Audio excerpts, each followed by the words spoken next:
Ce soir, ok, on gagne pas, mais je pense que le plus important à retenir, c'est, outre le fait de ne pas perdre, voilà, hein, c'est la contraposée, merci, c'est que la série de victoires, la série d'invincibilité ne s'arrête pas, et surtout on perd pas la place de premier. Et mentalement, ça va faire la diff. Est-ce que ce serait pas aussi ça, une équipe qui finit champion de France à la fin de la saison, quoi?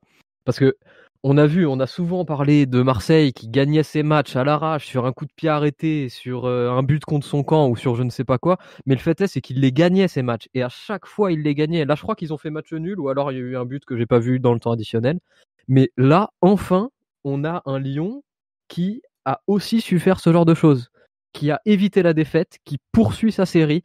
Mentalement, c'est monstrueux ce qu'on est en train de faire. Série qu'on n'avait plus réalisée depuis 2005. Autant d'une série d'invincibilité comme celle-là, ça remonte à 2005. C'est-à-dire probablement l'année du meilleur Lyon jamais qui ait jamais existé, quoi. On est aussi ce soir officiellement champion d'automne. On avait appelé ça champion de Noël en décembre avec la spécificité un petit peu bizarre de cette année. Et là, ouais, champion d'automne là. Le vrai champion d'automne ce coup-ci. Après 19 journées. Ah bah oui, celle-là, c'est les 19 officiels. Là. Il s'en est fallu de 2 minutes de magie où l'OL remonte un peu, on ne sait pas trop comment. Je sais pas si on se rend compte qu'il y a une absence. Enfin, les joueurs n'acceptent plus de perdre un match. En tout cas, moi, c'est l'impression que j'ai. Sur les 19 premiers matchs, on a perdu une seule fois. Une seule fois, on a perdu en 19 matchs. Je sais pas si on se rend compte de à quel point cette stat est monstrueuse. Alors, les expected goals. Eh ben, on est à 1,15 du côté de Rennes et 1,12 du côté de Lyon. Pour un 2-2, c'est plutôt bien payé. Ah ouais, bah carrément là. C'est match nul avec 2 buts en bénéf en plus. Ouais, ah bah oui, bah déjà le match nul est du coup complètement logique de ce point de vue-là. Mais c'est vrai que Rennes a dominé dans l'espace, mais ils n'ont pas eu tant d'occasions franches que ça sur notre but. Au final, leurs 2 buts proviennent d'occasions vraiment qualitatives, quoi. Le premier but qu'ils font de Grenier, évidemment un ancien Lyonnais, hein, la malédiction, on la connaît depuis le temps, qui met un but à 0,35 de X-Goals, donc un but normalement assez facile à mettre. Le deuxième but de Rennes, c'est vraiment genre un enchaînement de petits morceaux de X-Goals. Genre au final, on part de 0,59 pour aller à 88, donc c'est à peu près qualité d'une grosse action.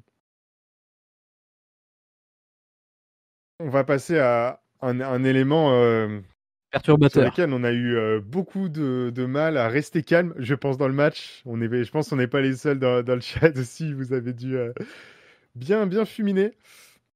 C'était loin d'être un bon match pour Mathia. Hein. Bah, vous vous rappelez, ce qu'on apprenait en français en 5e, 6e, 5e, on apprenait le schéma narratif d'un texte. Et ben là, sur le schéma narratif du match, Deschilio, c'est l'élément perturbateur. C'est le joueur qui a entraîné toutes les péripéties du match, pour filer la métaphore. Et non, mais c'était catastrophique. Il a fait toute son intro sur le côté gauche, quoi. Et puis là, il arrive au côté droit en élément perturbateur. Deschilio, c'est quand même du coup 73% de passes réussies, c'est nul. 0 sur 3 centres réussis, c'est nul. 22 ballons perdus sur 67, bah c'est nul. Wow. C'est 33% de ballons perdus. Hein. 1 ballon sur 3 perdu par Deschilio. C'est un peu beaucoup, quand même. C'est quand même n'importe quoi. Que dire ? Que dire ? Ce soir, le match nul qui sonne presque comme une victoire tellement il est libérateur. Il est acquis, on va dire, un petit peu, via une illumination. Via l'illumination de Memphis qui réussit à convertir une espèce de centre remise un peu bizarre de Cornet en un super but. C'est pour ça aussi qu'on laisse jusqu'à la fin, jusqu'à longtemps dans le match, Memphis Depay sur un terrain. Tout simplement parce que le gars, il est capable de te pondre une dinguerie comme ce qu'il vient de nous faire là, quoi. On l'a pas beaucoup vu, même si c'était très loin, selon moi, d'être le pire Lyonnais ce soir dans les 70 premières minutes. Mais le gars, qu'est-ce qu'il nous sort, quoi? C'est un éclair, c'est un génie, c'est un. Je ne sais pas ce que c'est, mais là, c'est quand même un sauvetage de notre soldat néerlandais qui vient de nulle part, quoi. Et en plus, l'enchaînement contrôle-frappe se fait en 1 milliseconde. Enfin, au moment où il contrôle de la poitrine, je me suis dit, ok, il attend un peu que le ballon retombe et il va tirer. Pof, le tir arrive tout de suite. L'enchaînement se fait en 1 milliseconde. C'est fascinant. Ah bah Denayer, franchement, ça fait 3 matchs à la suite. Là, c'est quand même très, très, très, très bien, quoi. Moi, juste avant son but refusé, j'étais en train de me poser les questions de qui est-ce qu'on allait pouvoir mettre en top parce que c'était compliqué de faire une décision. Même si Et je me Denayer, disais que, ouais, et je me disais en fait que même sans ses buts, vu que ma réflexion se portait avant, c'était un des meilleurs joueurs lyonnais sur le terrain. Et il suffit de voir les stats, hein. Si tu peux les afficher à l'écran, les stats de Denayer, c'est encore monstrueux, hein. 3 sur 3 en duel aérien, 1 ballon perdu sur 61. Je crois que c'est la 2e fois qu'il nous fait une perf de malade à ce niveau-là. 98% de passes réussies, dont 1 sur 1 en long balls, enfin en passe en profondeur. On est encore sur une prestation énormissime de Denayer qui, en plus de ça, marque un but officiel, plus donc le petit but officieux aussi. Et on disait très souvent que, notamment Taken, que Denayer se cachait un petit peu et que parfois il passait derrière Marcelo. Là, sur les 3 derniers matchs, donc ça prend le match juste avant Noël contre Nantes, le match d'il y a 3 jours et le match de ce soir, Denayer taille patron.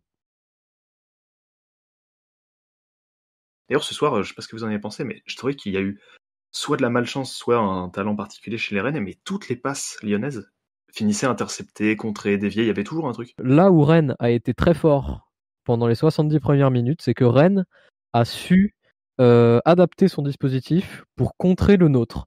C'est-à-dire que nous, on joue, comme vous savez, c'est toujours ce 4-3-3. Et donc, le truc, c'est que Rennes, ils ont changé leur dispositif habituel pour venir ce soir jouer en 4-2-3-1. Ce qui fait qu'il y avait chacun de nos joueurs du milieu de terrain qui se retrouvait marqué à la culotte parce qu'il y avait un adversaire qui était directement sur eux, car le 4-2-3-1 est le dispositif miroir par rapport au 4-3-3. Dans le sens où tu avais Mendes, qui est notre milieu défensif, qui était marqué directement par le milieu offensif rennais, et tu avais nos 2 milieux centraux, milieu relayeurs plutôt, donc Aouar et Paqueta, qui étaient directement marqués par les 2 milieux défensifs rennais, donc Kamavinga et Nzonzi. Et donc ces marquages à la culotte qui étaient juste dus à la disposition tactique ont fait très très mal au jeu de possession lyonnais, et ça donne des stats un petit peu moins bonnes en pass accuracy pour Mendes, et c'est aussi le cas pour